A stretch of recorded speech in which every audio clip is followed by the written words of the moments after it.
头先要带大家来关心的，就是国民党高雄市议员黄孝庭是涉嫌诈领助理费，去年互人羁押落尾认罪。即马高雄地方法院一审是甲判2档，褫夺公权3档，会当假罪5年。针对这个判决的结果，伊本人是无回应，敢要上诉。原来这国民党高雄市党部表示会尊重司法的判决。另外一部分，这检方呢是认为讲这个判决实在伤过轻啊，所以会提起上诉。 你现在高雄车站旁边那2栋商办跟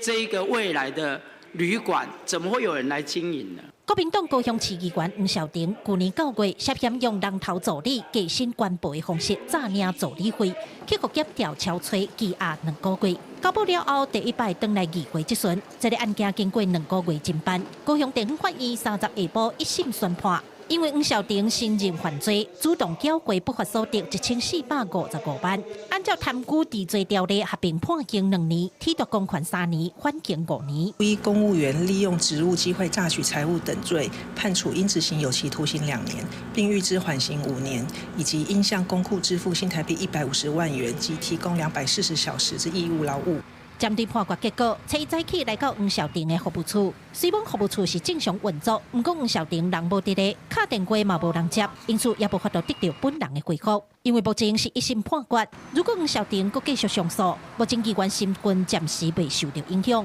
国民党高雄市党部表示，尊重司法判决，当期的相关问题将会交给科技会建议。我觉得这个部分里面，我们一切尊重司法，然后呢，我们国民党本身就有独立的考纪委员会啊，那这一切就交给考纪委员会来做一个决断，我们都一切尊重。